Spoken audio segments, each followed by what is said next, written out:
right, let's go ahead and get started. Today I submitted to the Pittsburgh City Clerk and therefore to the City Council legislation that will be given a preliminary reading at Council's meeting on Monday, September 24th. This legislation amends Title IX of the Pittsburgh Code, that is the zoning code for Pittsburgh, and would regulate mineral extraction in the city of Pittsburgh. Mineral extraction would include, but is not limited to, natural gas extraction in the city of Pittsburgh. 2.5 years ago, I introduced legislation. It was Bill 2010-0646. Not that I'm remembering that, but it's a bill I introduced in 2010 that was designed to regulate the industry here in Pittsburgh, and it was a zoning bill at that time. That bill has essentially died as a result of inactivity.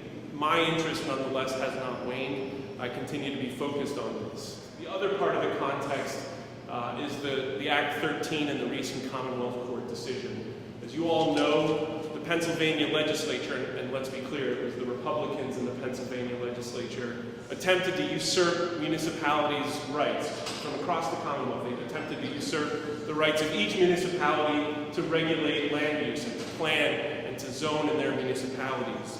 This summer, the Commonwealth Court affirmed or reaffirmed the obvious. They affirmed what we all know, that municipalities have the right to zone and to regulate land use within their boundaries. Indeed, the Commonwealth Court didn't just say that the municipalities are empowered to do this. The Commonwealth Court decision says that municipalities are best suited to plan the use of land in their municipalities, to regulate through zoning, and this is very important, to guarantee due process for citizens. This legislation, again, tries to look at this as a comprehensive planning process with the ability to look at parcel by parcel use. I should also state that this legislation is not a final draft. I never believe that legislation should be final until it's finally voted. This is first draft, if you will. I've done a lot of work on it. I've spent a lot of time talking with people and working with people on it. But it is a first public draft, and I believe that this council has now a reputation for looking at legislation and taking a lot of time, an appropriate amount of time, to review and consider, amend, and adjust legislation. And I think that's exactly what will happen here. So you obviously feel that drilling done properly would be a benefit to the city of Pittsburgh and shouldn't be banned permanently. I think that drilling, well, let's talk about natural gas, first of all. I think that natural gas, and there's a debate to be had on this, but I've been clear about this for years. I see natural gas as a bridge energy source for this generation and probably for a couple of generations as we move from a fossil fuel dependent economy and society towards one that is more dependent upon renewable sources. I think we have an obligation. We would be foolish to say, let's try it this way, we would be foolish to say that this industry is not going to take place in this Commonwealth. We would be foolish to say that. And in fact, we need it to take place. But we need it to take place under the right conditions and with the right regulations. And the most fundamental form of regulation, the most essential foundational piece of regulation is zoning legislation. Where is a use permitted? Where is it not permitted? And the entity that's best empowered and best suited to make those decisions as a local municipality. Any reason that, or any scenario in which the current ban could stay in place and be defended, and this be a fallback position, or do you want the repeal of the existing?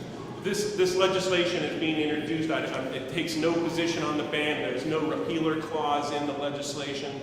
There's nothing at this time that says, you know, we're putting this in place of the ban. I sincerely believe that if we want to protect citizens, we have to enact zoning regulation.